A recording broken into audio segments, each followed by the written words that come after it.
Bueno, hermanos, seguimos con el capítulo 12 de Romanos. Vimos, ¿cierto? Hemos estado haciendo resumen, pero ya no voy a volver a hacer otro resumen. Vimos los primeros 8 versículos de este capítulo que estamos viendo, o que ya hemos visto, ¿cierto? Del libro de Romanos, los primeros 8 versículos del capítulo 12 que Pablo, en cierto modo, preparó los cimientos de la sección que veremos hoy a partir del versículo 9. Pablo nos animaba, ¿cierto?, a presentar nuestros cuerpos en sacrificio vivo, santo, decía él, agradable a Dios, que debe ser nuestro culto racional, nuestra adoración. O sea, debemos pensar en esa adoración que estamos presentando al Señor, está diciendo Pablo. También nos decía que no nos conformemos a este siglo, ¿cierto?, a este mundo, sino que debemos transformar, decía él, por la renovación de vuestro entendimiento. Debemos transformar o renovar nuestro entendimiento, no conformarnos a este siglo. Nos decía que no tengamos tampoco más alto concepto de nosotros mismos que el que debemos tener, sino que pensemos de nosotros mismos con cordura. Presentaba la idea también de que todos somos parte, ¿cierto?, de un cuerpo y que cada uno es valioso en este cuerpo de una manera única y especial. Hablaba de diferentes también dones, vimos algunos de los dones allí que el Señor ha dado al cuerpo, los vimos, ¿cierto?, y explicamos también de forma sencilla. Y entonces comienza después la sección que sigue ahora, que veremos hoy, que dice así, del 9 al 13. El amor sea sin fingimiento, aborreced lo malo, seguid lo bueno. Amaos los unos a los otros con amor fraternal. En cuanto a honra, prefiriéndoos los unos a los otros. En lo que requiere diligencia, no perezosos.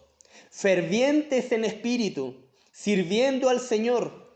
Gozosos en la esperanza, sufridos en la tribulación, constantes en la oración, compartiendo para las necesidades de los santos, practicando la hospitalidad. Amén.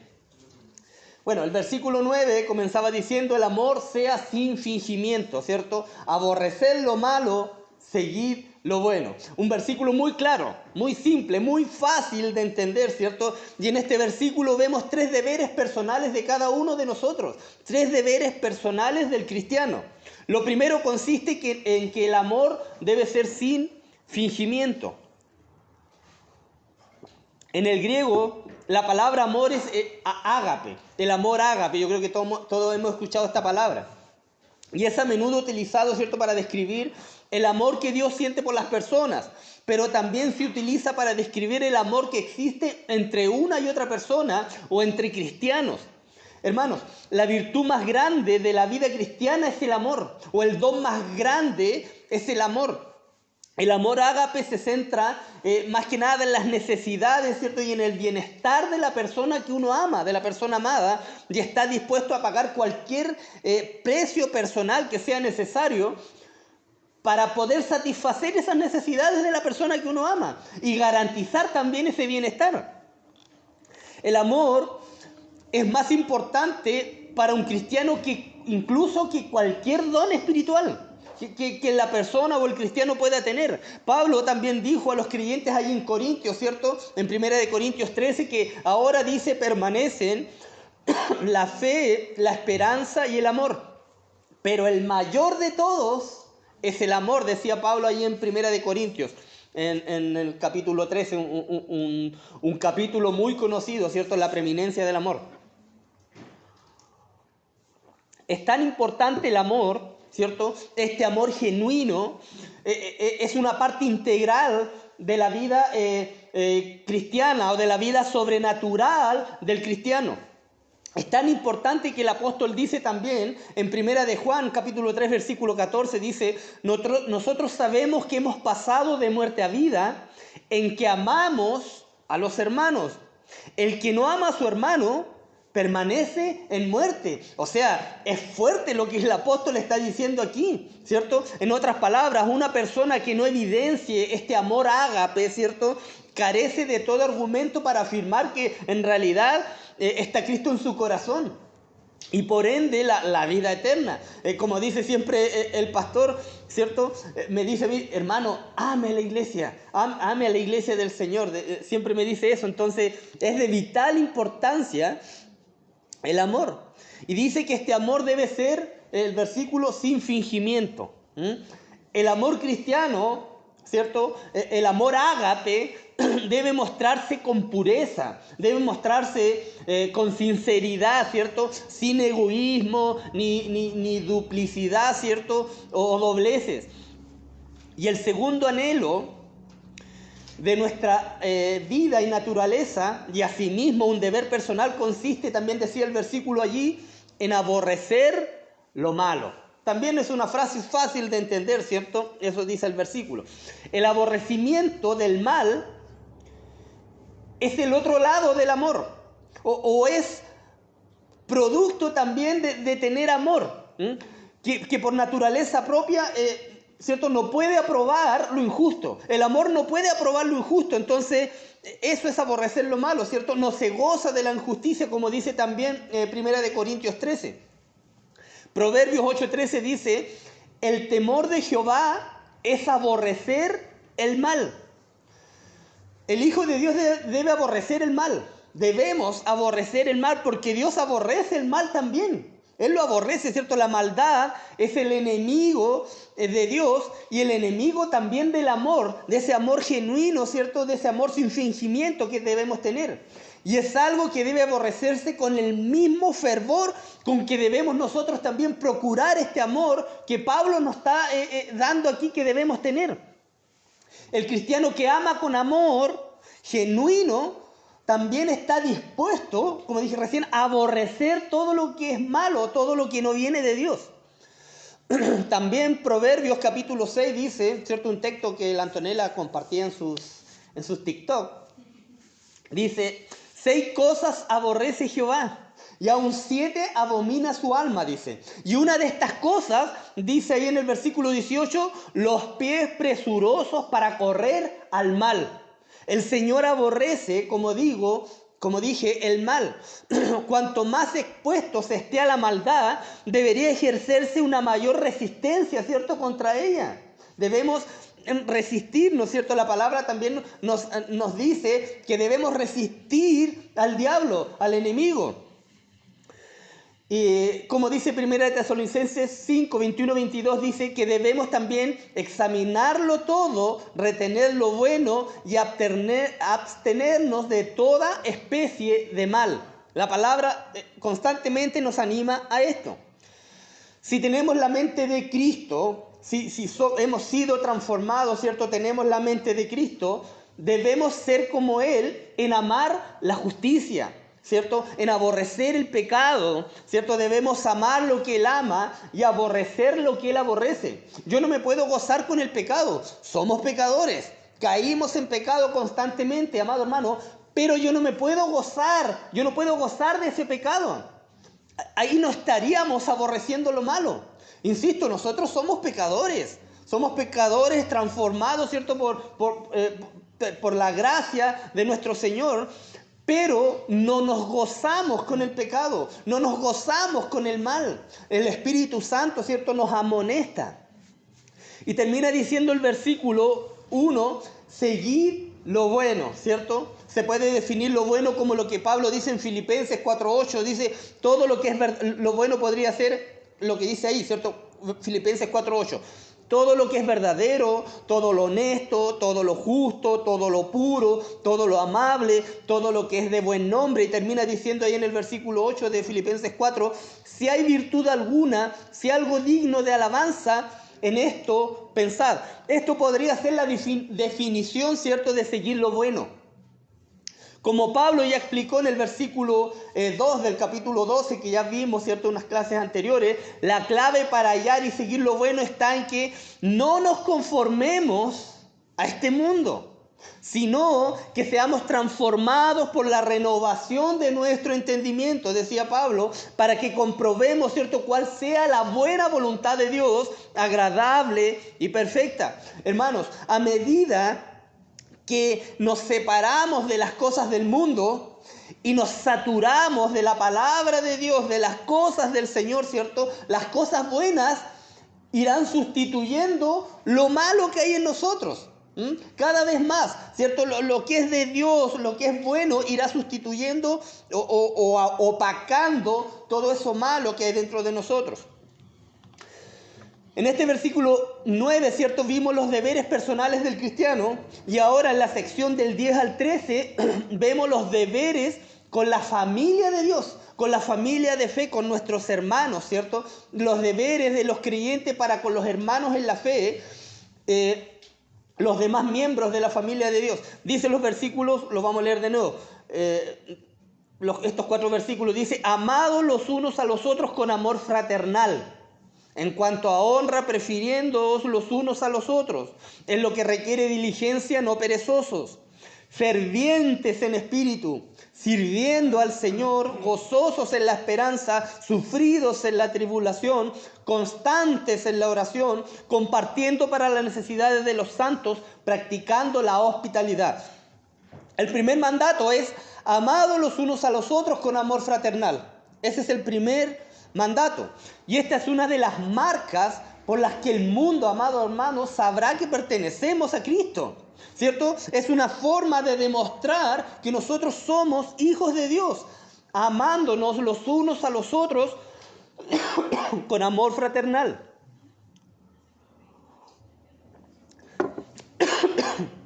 Hermanos,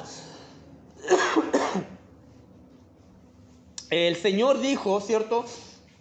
O el apóstol Juan dijo en el capítulo 13, versículo 35, en estos conocerán que sois mis discípulos, si tuvieres amor los unos para los otros. El mismo Señor Jesucristo lo dijo cuando estuvo aquí en la tierra. Hermanos, el amor no es algo opcional para los cristianos. No es algo que si queremos lo tomamos o no. El amor fraternal refleja la naturaleza de los cristianos. Este amor fraternal se demuestra hacia los hermanos. De hecho, Juan, ¿cierto? Dijo en Primera de Juan, en el capítulo 2, versículos de 9 al 11, dice: el que dice que está en la luz y aborrece a su hermano, está todavía en tinieblas. El que ama a su hermano, permanece en la luz, y en él no hay tropiezo. Pero el que aborrece a su hermano está en tinieblas y anda en tinieblas y no sabe a dónde va, porque las tinieblas le han cegado los ojos. El otro deber, ¿cierto? Que quedó claro, el versículo es claro, ¿cierto? Y también decía ahí uno de los otros deberes en el versículo 10, dice: en cuanto a honra, prefiriéndoos los unos a los otros. Si es verdad, ¿cierto?, que nos amamos los unos a los otros con amor fraternal, se sigue entonces que estaremos dispuestos a dar preferencia los unos a los otros en cuanto a honra, dice el versículo. Esto es deleitarse, honrarse mutuamente. Honrar no significa, amado hermano, elogiar con hipocresía, ¿cierto?, teniendo la esperanza de recibir algo también de la persona, o también de recibir halagos, ¿cierto?, recíprocos, o ganar el favor de la persona a la cual se está honrando. Eso no es así. Sigamos, versículo 11 dice: en lo que requiere diligencia, no perezosos. Este texto en sí, amado hermano, es muy fácil de entender. Es muy fácil de entender, ¿cierto? En lo que requiere diligencia, no perezosos. En el versículo 8 que vimos, ¿cierto?, la semana pasada, Pablo declaraba que el cristiano que tenga el don de presidir o dirigir debía ejercerlo con diligencia, ¿cierto?, con prontitud. Y en el texto de Romanos 12, ¿cierto?, diligencia, esta palabra, ¿cierto?, se aplica a todo lo que los creyentes hagan, ¿cierto?, en esta vida sobrenatural, ¿cierto?, en Cristo, ¿cierto?, y en nuestra vida en Cristo. Todo lo que sea digno de hacerse y que debe hacerse en el servicio del Señor merece, amado hermano, que sea hecho con entusiasmo, con diligencia, ¿cierto?, con cuidado, con interés, con ganas. El Señor Jesucristo sabía que su tiempo, ¿cierto?, de ministerio en la tierra era limitado. Él lo sabía desde que empezó el ministerio, desde que fue bautizado por Juan el Bautista. Él sabía que ese tiempo aquí de ministerio en la tierra era corto. Y cada instante, amado hermano, contaba con ese servicio que él había puesto hacia su Padre. Y ese tiempo era muy valioso para él. Él fue muy diligente en lo que tuvo que hacer. Hermanos, no debe existir lugar, amado hermano, para la ociosidad o pereza en nuestras vidas, ¿cierto? En nuestra vida cristiana. La holgazanería, ¿cierto? En la vida cristiana no solo impide que en cierto modo la obra avance o que se haga lo bueno, sino que además permite que en cierto modo el mal prospere y salga adelante si uno es holgazán y no hace nada. Pablo dijo a los Efesios en el capítulo 5, dice, mirad pues con diligencia como andéis, no como necios, sino como sabios, aprovechando bien el tiempo, porque los días son malos, decía el apóstol Pablo. Amado hermano, hermanos, para que la maleza prospere, ¿cierto?, en un jardín, el jardinero solamente tiene que dejar de atender el jardín y se va a llenar de maleza. Y eso va para la vida cristiana y en todo sentido, amado hermano, en todo sentido. Entonces, eso no significa, amado hermano, que usted también a lo mejor no pueda sentir cansancio. Pero la holgazanería es otra cosa. No querer trabajar. El cansancio es algo que todos lo vamos a sentir. A lo mejor podemos andar tal vez un poco más desanimados producto de nuestro cansancio, ¿cierto? Pero es muy distinto a ser holgazán y no querer hacer nada. Hay una gran diferencia en eso. El Señor también dice la palabra que recompensa a los que sirven con diligencia. Hebreos 6, versículo del 10 al 12 dice, porque Dios no es injusto para olvidar vuestra obra y el trabajo de amor que habéis mostrado hacia su nombre, habiendo servido a los santos y sirviéndoles aún. Pero deseamos que cada uno de vosotros muestre la misma solicitud hasta el fin, para plena certeza de la esperanza, a fin de que no os hagáis perezosos, sino imitadores de aquellos que por la fe y la paciencia heredarán las promesas. El Señor, ¿cierto?, recompensará a quienes le sirven con diligencia, con prontitud, con ánimo pronto. Sigamos. También decía Romanos, el versículo 11, decía, fervientes en espíritu. Mientras que la diligencia, ¿cierto?, tiene que ver más que nada con acciones, el ser ferviente en espíritu está relacionado con las actitudes. El fervor es una actitud que requiere, amado hermano, prudencia, que requiere cordura, que también requiere persistencia, ser persistente, ¿cierto? No solo buenas intenciones. Hay que ser persistente, prudente, tener cordura. Gálatas 6:9 dice, no nos cansemos, pues, de hacer el bien, porque a su tiempo segaremos si no desmayamos. Ningún creyente en la iglesia primitiva, no me gusta pues esa palabra, en la iglesia primitiva fue más ferviente en espíritu, ¿cierto? O más cargante, por decir algo, no sé, o infatigable que el apóstol Pablo. ¿Cierto? El apóstol Pablo no se cansaba. Donde él iba, predicaba, donde él estaba en la cárcel, donde él estaba, él siempre fue, ¿cierto?, persistente, ¿cierto? Tuvo prudencia también, fue con cordura. Y debemos ser así, ¿cierto? Diligentes en todo, fervientes, ¿cierto?, en espíritu, persistente. Y termina diciendo el versículo 11, sirviendo al Señor. Así como el ser ferviente, ¿cierto?, al Señor, mantenerse sirviendo al Señor es algo que tiene que ver, amado hermano, con lo que hacemos dentro de la obra. Hermano, todas las cosas que hacemos deberían, ¿cierto?, primero que todo, ser consecuentes a la palabra de Dios. Yo no puedo hacer algo que no esté o que esté en contra de lo que está en la palabra de Dios. Y en segundo lugar, estas cosas deben ser realizadas de verdad en el servicio para Dios y para la gloria de Dios, no para buscar nuestra propia vanagloria.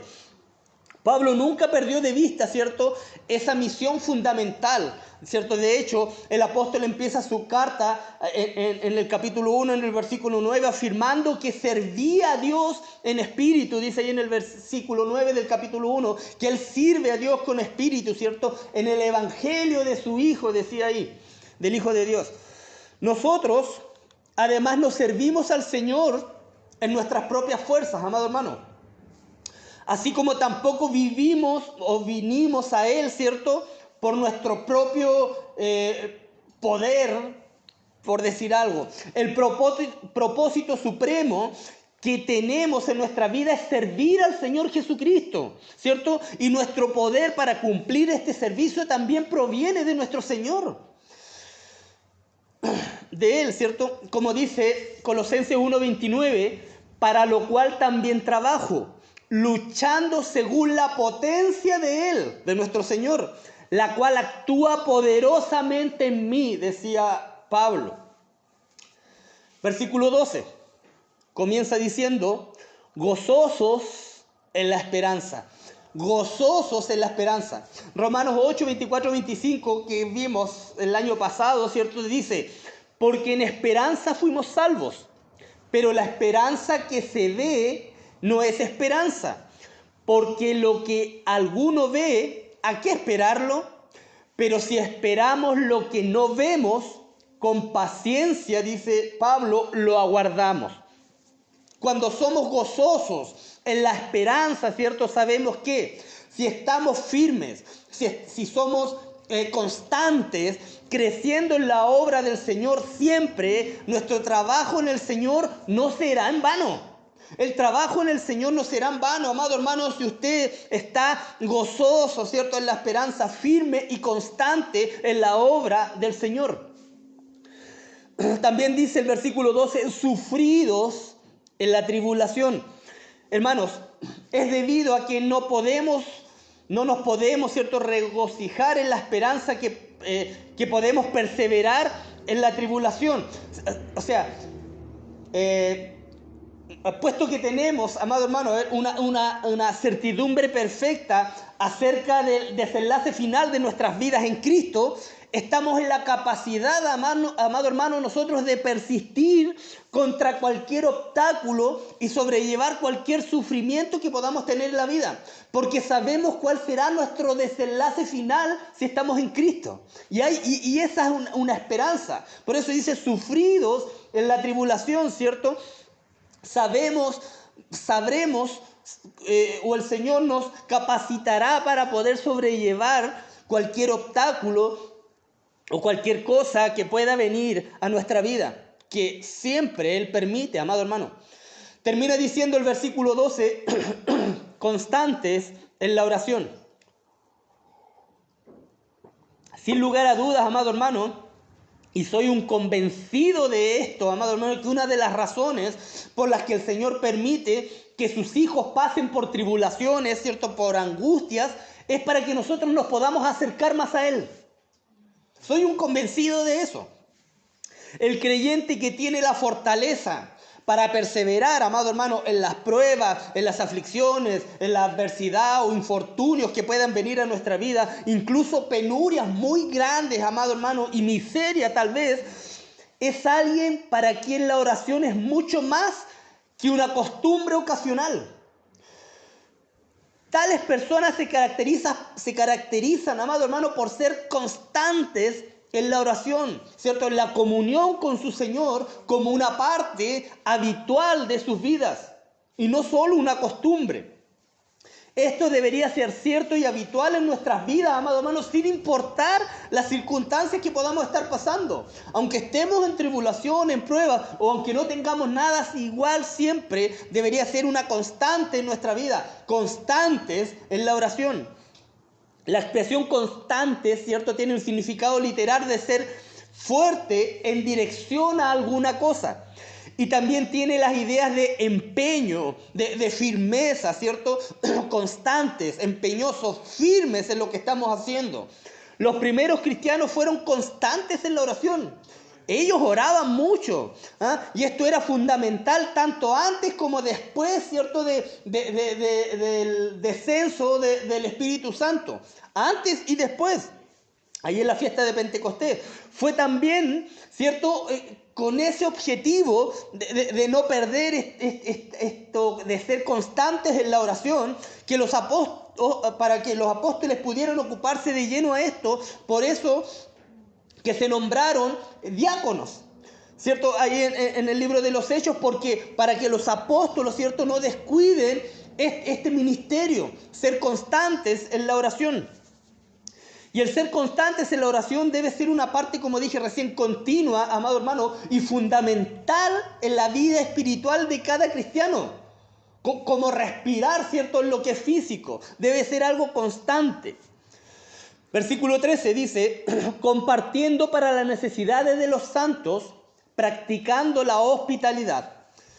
Estos dos principios, ¿cierto?, que Pablo menciona, son cualidades que el Señor personificó durante su ministerio terrenal, compartiendo para las necesidades de los santos, practicando la hospitalidad, y por las cuales Pablo mismo era también conocido entre los hermanos. Por esto también, la vida cristiana, amado hermano, fluye hacia afuera, no hacia adentro. Hacia afuera nosotros demostramos lo que somos. Y esa satisfacción, ¿cierto?, de los hermanos en la fe es más importante que la satisfacción de nuestras vidas. Poder servir, ¿cierto?, o procurar las necesidades de los santos, dice, practicando la hospitalidad. La expresión compartiendo viene del griego koinoneo. Como dije la otra vez, yo no es que sepa griego ni sepa ese idioma, yo lo busco. Que significa, ¿cierto? Compartiendo, viene del griego koinoneo, que significa participar o compartir. Y el significado básico es el de tener vínculos comunes o estar asociados, amado hermano, en la misma causa. Lo cual implica un compartir mutuo entre hermanos y no solamente entre hermanos.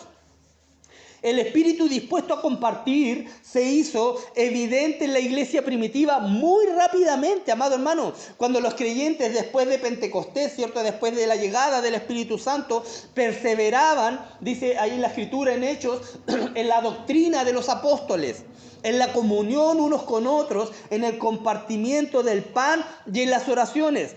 Todos los que habían creído estaban juntos y tenían en común todas las cosas, dice Hechos capítulo 2. De hecho, los hermanos de la iglesia primitiva vendían sus propiedades, amado hermano, y las entregaban, ¿cierto?, para el compartir de los hermanos, para los que tenían necesidad. Pedro empleó este término koinoneo para hacer referencia a nuestra participación también en los padecimientos de Cristo.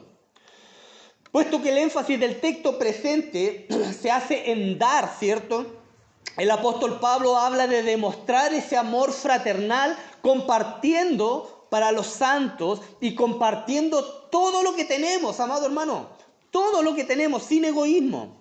En los ojos de nuestra sociedad, ¿cierto?, nosotros como personas tenemos derechos de propiedad sobre ciertas cosas cuando tenemos algo. Pero delante del Señor, amado hermano, delante de Dios, de nada somos dueños en este mundo. De nada, porque nada nos llevaremos, amado hermano. Llegamos sin nada y sin nada lo iremos a la presencia del Señor. Somos simples mayordomos o administradores de las cosas con las que Él nos ha bendecido. Siempre recuerdo a la hermanita, ¿cómo se llamaba? La hermanita que vivía aquí en el campo, que se fue para Temuco. Ella siempre decía, las veces que fui a su casa, hermanita, qué linda su casa, me encanta. No es mía, hijito, me decía, es prestada, me la prestó el Señor. Y siempre me decía eso. Entonces, y es verdad, ¿cierto? Delante del Señor nosotros no tenemos absolutamente nada, ¿cierto? Somos administradores o mayordomos de las cosas que Él nos ha dado. Una buena enseñanza de esto Jesús lo presentó, ¿cierto?, en la parábola del buen samaritano. Jesús dejó en claro allí que tenemos, amado hermano, nosotros como cristianos la responsabilidad de ayudar como mejor podamos a cualquier persona que encontremos en necesidad, sea o no sea cristiano. Pero tenemos una responsabilidad aún mayor, amado hermano, con los hermanos en Cristo. Aún mayor, como dice Gálatas 6:10. Así que, según tengamos oportunidad, hagamos bien a todos. Y mayormente a los de la familia de fe, dice allí el apóstol Pablo. Y termina diciendo el versículo 13, practicando la hospitalidad. La última responsabilidad con los hermanos en la fe que Pablo aquí menciona, ¿cierto? En esta lista es la de mantenerse practicando la hospitalidad, ¿cierto? Otra versión de la palabra dice, reciban bien a quienes lo visitan. Otra versión dice, y fórmense el hábito de ofrecer alojamiento a los que lo necesitan.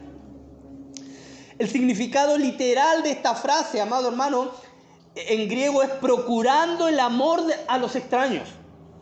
En otras palabras, no solo estamos llamados, ¿cierto?, a satisfacer las necesidades de las personas que encontramos a nuestro paso aquí en la tierra, sean, como dije recién, creyentes o no creyentes, sino que también debemos buscar oportunidades para ayudarles. Hebreos 13:2 dice, no os olvidéis de la hospitalidad, porque en ella algunos, sin saberlo, hospedaron ángeles. La Nueva Traducción Viviente lo dice así, me gusta más. Dice, no se olviden de brindar hospitalidad a los desconocidos. A los desconocidos. No solamente a las personas que conocemos, a los desconocidos. Porque algunos que lo han hecho han hospedado ángeles sin darse cuenta. En el texto, Pablo está hablando a todos los creyentes, amado hermano, pero también deja claro que los líderes de la iglesia deben dar ese ejemplo con su propia hospitalidad. De hecho, en la carta de Tito, ¿cierto? En el capítulo 1, versículo 8, en las cualidades de los ancianos, de los siervos, dice que todo anciano o líder, ¿cierto? O pastor debe ser hospedador, amante de lo bueno, sobrio, justo, santo, dueño de sí mismo. Ahí dice, hospedador. Y no solamente, como dice Hebreos, a las personas que conocemos, incluso a los desconocidos, ¿cierto? Una vez yo llevé a la casa al pastor Vivar, sin conocerlo. Me acuerdo que hubo aquí, y yo lo llevé, yo no lo conocía, y lo llevamos a la casa. Y tuve la mala idea de pasarle una guitarra. Eran las 4 de la mañana y el hermano no soltaba la guitarra, yo me estaba quedando dormido en la mesa. Pero fue de mucha bendición, sí, para nuestras vidas. Como sucede, ¿cierto?, con todas las virtudes, esta debe ser ejercida, amado hermano, esta hospitalidad, sin hipocresía ni intereses egoístas. En el capítulo 14 de Lucas nos narra una historia que Jesús, ¿cierto?, estaba comiendo en la casa de un gobernante fariseo, y Jesús ahí amonestó a este gobernante, y también nos amonesta, la puerta, hermano, y también nos amonesta a nosotros. Él dijo allí, el Señor Jesucristo, cuando hagáis comida o cena, no llames a tus amigos, ni a tus hermanos, ni a tus parientes, ni a vecinos ricos, no sea que ellos a su vez te devuelvan a convidar y seas recompensado. Mas cuando hagas banquete, llama a los pobres, los mancos, los cojos y los ciegos, y serás bienaventurado, porque ellos no te pueden recompensar, pero te será recompensado en la resurrección de los justos, dice Lucas 14. En tiempos del Nuevo Testamento, amado hermano, las posadas o los hospedajes eran escasos y también costosos, y a veces incluso peligrosos. Las familias cristianas tenían la costumbre de abrir sus hogares a creyentes que pasaban por los pueblos predicando la palabra. A diferencia de Pablo, ¿cierto? Él siempre insistió en pagar mayormente sus gastos personales. La mayoría de los predicadores o estos maestros itinerantes, ¿cierto?, que andaban de pueblo en pueblo, dependían por completo del apoyo de los hermanos de la fe para ser hospedados. El apóstol Juan también, ¿cierto?, elogió a un varón llamado Gayo por su generosidad en este sentido, en ser hospedador, por su hospitalidad. Él dijo ahí en Primera de Juan, capítulo 1, versículos 5 al 8, dice: amado, fielmente te conduces cuando prestas algún servicio a los hermanos, especialmente a los desconocidos, los cuales han dado ante la iglesia testimonio de su amor, de tu amor.